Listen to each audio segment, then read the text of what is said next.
Teman-teman, semua kita membutuhkan dukungan dalam hidup biar semuanya bisa berjalan dengan mudah dan lancar.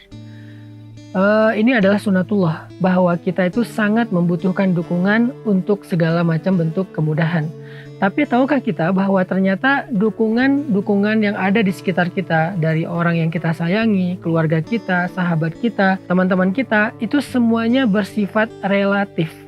Arti relatif, kadang dia bisa mendukung kita, kadang enggak. Kadang dia bisa memudahkan kita, kadang justru jadi beban.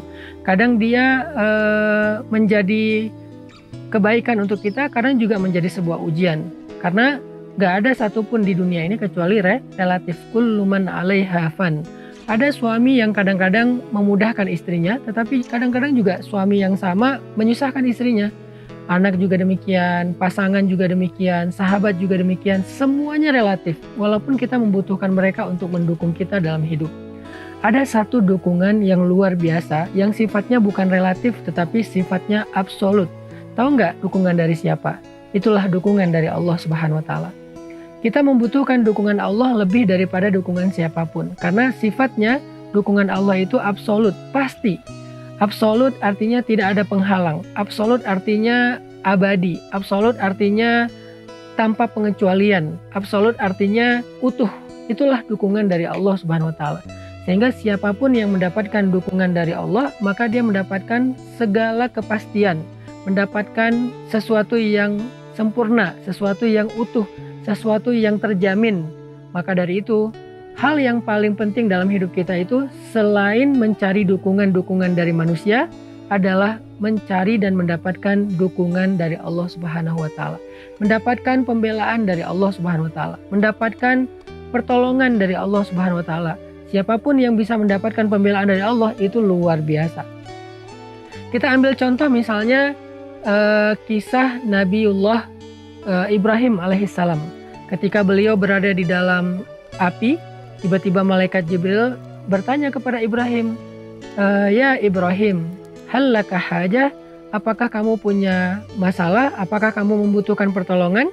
Maka Nabi Ibrahim menjawab, "Amma ilaika fala." Kepada engkau tidak, saya tidak membutuhkan pertolongan apa-apa. Kemudian Nabi Ibrahim mengatakan, "Hasbiyallah wa ni'mal wakil." Maka ketika Nabi Ibrahim mengatakan hasbiyallah wa ni'mal wakil, Allah langsung memberikan pertolongan, pembelaan dan dukungan kepada Ibrahim dengan kalimat, "Ya nar, kuni bardan wa salaman ala Ibrahim." Wahai api, jadilah engkau sejuk dan baik atau selamat untuk Ibrahim. Ini adalah bukti bahwa mendapatkan dukungan dari Allah itu sesuatu yang sangat absolut dan sempurna. Begitu juga ketika kita membaca kisah Nabi Musa alaihissalam. Nabi Musa itu ketika beliau mentok, tidak mendapatkan jalan keluar, beliau lari dari Firaun tetapi mentok dengan lautan, di belakangnya ada Firaun dengan bala tentaranya. Orang-orang yang ada bersama dengan Musa sudah mulai putus asa, mengeluh, komplain. Nabi Musa dengan yakin mengatakan, "Kalla bal ma'iya rabbi sayahdin." Sungguh bersamaku ada Tuhanku yang akan memberikan jalan keluar. Nabi Musa yakin dengan itu, sehingga kemudian Allah memerintahkan kepada Nabi Musa untuk menghentakkan tongkatnya, lalu terbelahlah Laut Merah dan memberikan jalan untuk Nabi Musa bersama pengikutnya sehingga selamat dari kejahatan Firaun serta bala tentaranya. Ini adalah bentuk pertolongan, pembelaan dan dukungan dari Allah Subhanahu wa Ta'ala. Kita juga membaca kisah itu di dalam kisah Nabi Muhammad SAW. Misalnya kisah Sayyidah Hafsah, istri Nabi yang pernah diceraikan sama Nabi. Ketika Nabi menceraikannya, membawa pulang Hafsah ke rumah orang tuanya, ke rumah Umar bin Khattab, maka Hafsah menjadi sangat sedih.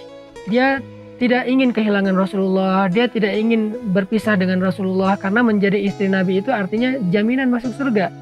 Maka ketika Rasulullah pulang dari rumah Umar, kembali dari rumah Umar setelah mengantarkan Sayyidah Hafsah, tiba-tiba Allah mengutus malaikat Jibril untuk meminta Nabi Muhammad merujuk kembali Hafsah. Kata malaikat Jibril, "Ya Rasulullah, rujuklah Hafsah, rujuklah Hafsah." Artinya di sini ketika terjadi masalah antara seorang istri dengan suami, Allah memberikan pembelaan kepada mereka. Ketika terjadi masalah antara Hafsah dengan Rasulullah, Allah membela Hafsah dengan cara meminta Rasulullah merujuk Hafsah. Ini luar biasa. Gimana caranya kita bisa mendapatkan pembelaan Allah seperti yang didapatkan Sayyidah Hafsah ketika kita punya masalah dengan seseorang? Gimana cara kita mendapatkan pembelaan Allah seperti yang didapatkan Sayyidah Aisyah ketika kita difitnah, dibully di sosial media? Gimana caranya kita mendapatkan pembelaan Allah seperti yang didapatkan oleh Sayyidah Maryam ketika kita difitnah? Bagaimana cara kita mendapatkan pertolongan dan pembelaan Allah sehingga dikasih jalan keluar ketika hidup kita mentok seperti yang didapatkan Nabi Musa?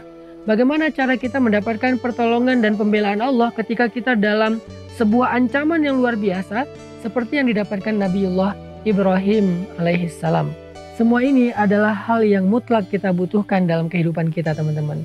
Nah, untuk itu saya pengen ngajak teman-teman belajar gimana cara dapetin dukungan Allah. Gimana cara dapetin pembelaan Allah. Gimana cara dapetin pertolongan dari Allah dalam setiap kebutuhan hidup kita. Mulai dari masalah yang paling kecil sampai masalah yang paling besar. Tahu nggak gimana cara dapetin pembelaan, dukungan, dan pertolongan Allah? Caranya sederhana, libatin Allah dalam segala urusan kita. Libatin Allah dalam masalah keluarga kita. Libatin Allah dalam masalah pekerjaan kita.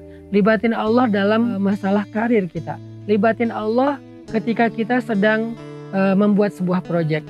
Libatin Allah ketika kita sedang menghadapi satu ujian. Libatin Allah ketika kita sedang berobat, terapi. Libatin Allah ketika kita sedang presentasi.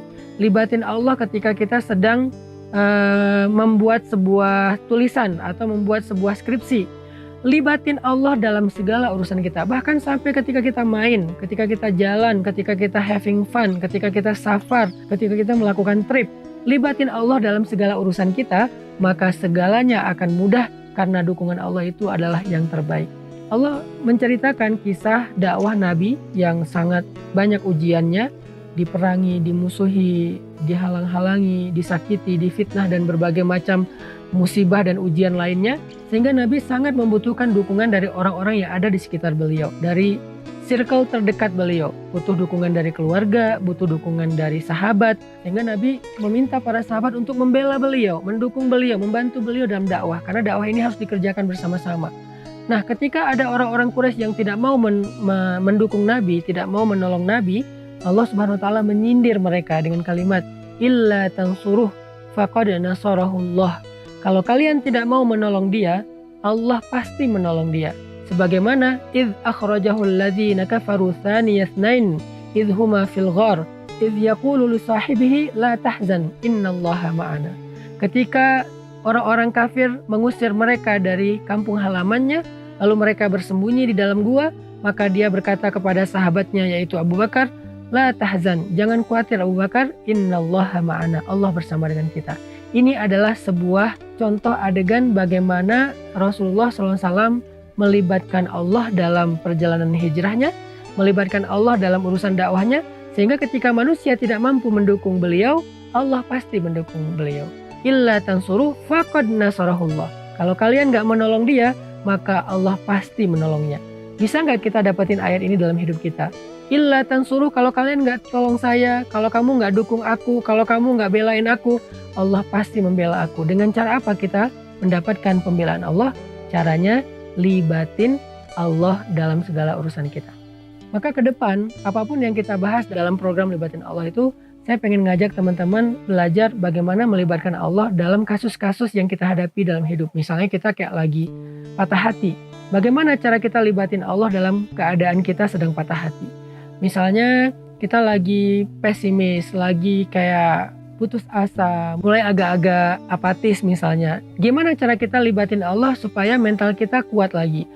Ketika kita dalam pekerjaan, gimana kita libatin Allah supaya pekerjaan kita itu selalu disupport, didukung sama Allah dari awal sampai akhir. Nah, kita akan bahas itu dalam program Libatin Allah. Dalam setiap episodenya saya akan angkat satu kasus, lalu kasus itu kita coba bedah dari angle gimana cara agar kita bisa sukses menghadapi kasus itu, agar kita bisa sukses menjalani satu adegan dalam hidup kita dengan life hacks libatin Allah.